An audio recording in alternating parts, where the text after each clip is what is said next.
Hello' friends, কি খবৰ? সকলোকে সুপ্ৰভাত জনাই মোৰ অন্য এটা ভিডিঅ'ৰ মাজলৈ সকলোকে স্বাগতম জনাইছোঁ।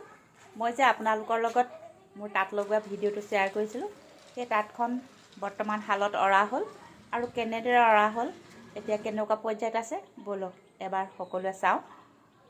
আৰু আপোনালোকে মোৰ এই ভিডিঅ'টো কেনে পালে নিশ্চয় কমেণ্টৰ যোগে জনাবলৈ নাপাহৰিব। খুব টান হৈছে, সেয়েহে বতাহ নলাগিবৰ কাৰণে এনেদৰে এখন চূৰ্ণি মাৰি লৈছোঁ। ব'লক, এইয়া মোৰ তাঁতখন, এয়া চাওক। তাঁতখন শালত অৰা হ'ল। শালত আৰিবলৈ যে কিমান বস্তুৰ প্ৰয়োজন হয়। প্ৰথমে তুলঠাত তাঁতখন ধৰি ৰাখিবৰ কাৰণে ৰছী লাগে আৰু সেই ৰছীৰ সমান্তৰালকৈ লাগিব জখলা মাৰি, চালি মাৰি, গৰকা, কেপেনা, দুপদি, মাকু, আকৌ পুতলৰ কাঠি, বহুত বস্তুৰ প্ৰয়োজন হয়। প্ৰথমেই তাঁতখন বোৱাৰ একেবাৰে উপযোগী হৈ নাথাকে। কেতিয়াবা ৰাঁচ ভৰাওঁতে যদি ৰাঁচৰ কাঠি সূতা ভৰাবলৈ থাকি যায়, তেতিয়াতো আৰু বহুত দিগদাৰ। ৰছী পুনৰ ৰাঁচৰ কাঠিত সূতা ভৰাই দি সেই সূতাডাল তাঁতখনৰ শেষ পৰ্যন্ত লৈ যাব লাগিব। আৰু কেতিয়াবা তোলোতে যদি এডালৰ ঠাইত দুডাল তিনিডাল জপতিয়াই তোলা হয়, তেতিয়া সেইবোৰ শালিকা জুতীয়া বুলি কয়। সেইবিলাক ভাঙিব লাগিব। ক'ৰবাত একনি হৈ থাকিলে আকৌ সেইবোৰ জোৰ কৰিব লাগিব। বহুত নিয়ম আছে আৰু সেইখিনি সম্পূৰ্ণ হোৱাৰ পাছতহে তাঁতখন বোৱাৰ উপযোগী হয়। বিশেষকৈ যিসকল নতুন শিকাৰু বা তাঁতখনৰ এই প্ৰথম অৱস্থাৰ কামখিনি সকলোৱে সম্পূৰ্ণভাৱে নাজানে, তেওঁলোকৰ কাৰণে বহুত অসুবিধা হয়।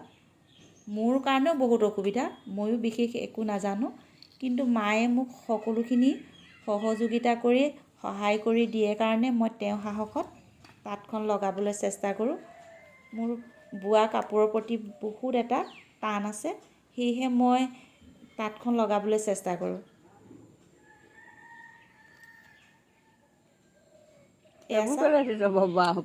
তাঁতখনত ৰছী চিগাৰ পৰা যোৱাৰ পৰা আদি কৰি সকলোখিনি প্ৰথমৰ কামখিনি মোক মায়ে কৰি দিয়ে। আৰু তাঁতখন লগাওঁতে আমাৰ ওচৰৰ বৰমা, খুৰী বা সকলোৱে সহযোগিতা কৰি দিয়ে। সেইকাৰণে আমাৰ তাঁত লগাবলৈ সুবিধা হয়। আৰু সেই বৰমা, খুৰীহঁত আছে কাৰণেহে তাঁতখন লগাবলৈ মই অলপ সাহস কৰোঁ, কিন্তু তেওঁলোক নহ'লে যে কি হ'ব মই ভাবিবই নোৱাৰোঁ। বাৰু যিয়ে নহওক, এই প্ৰথমখন চেলেং চাদৰ বোৱা হৈছে। দীঘল সূতাত অলপ থাকি গ'ল টাকুৰিত, সেয়েহে চেলেং চাদৰেই বোৱা হওক প্ৰথমখন। আৰু চাদৰখনৰ আগভাগত এনেদৰে মুগা ৰঙৰ সূতাৰে অকণমানিকৈ ফুল এটা বচা হৈছে। ফুলটো কেনে লাগিছে বাৰু? তেনেই এটা চিম্পুল ফুল, কেৱল মুগা ৰঙৰ সূতাৰে চিৰিমূৰে মাকুহে মৰা হৈছে। বন্ধু বান্ধৱীসকল, আপুনি যদি প্ৰথমবাৰৰ বাবে মোৰ চেনেলটো ভিজিট দিছে, প্লিজ মোৰ চেনেলটো ছাবস্ক্ৰাইব কৰিব আৰু কাষতে থকা বেল আইকনটো প্ৰেছ কৰি অল কৰি দিব। তেতিয়াহে মই লৈ অনা এনেধৰণৰ মাটিশালত বোৱা মেখেলা চাদৰৰ ডিজাইন আৰু ফুলৰ চানেকি আপুনি পাই থাকিব। এই চেলেং চাদৰখনৰ শেষত মেখেলা বম। মেখেলাত কালাৰফুল সূতা বম বুলি ভাবিছোঁ, আৰু কেনেকুৱা কালাৰ আৰু কেনেধৰণে ফুল বাছোঁ নিশ্চয় আপোনালোকৰ লগত শ্বেয়াৰ কৰিম। কেৱল আপোনালোকে ভিডিঅ'বোৰ চাব। এয়া চাওক, জলঙাই দি ৰ'দৰ ৰেঙনি পৰিছে তাঁতশালখনত। ভিডিঅ'টো শেষলৈকে চোৱাৰ বাবে সকলোলৈকে ধন্যবাদ থাকিল।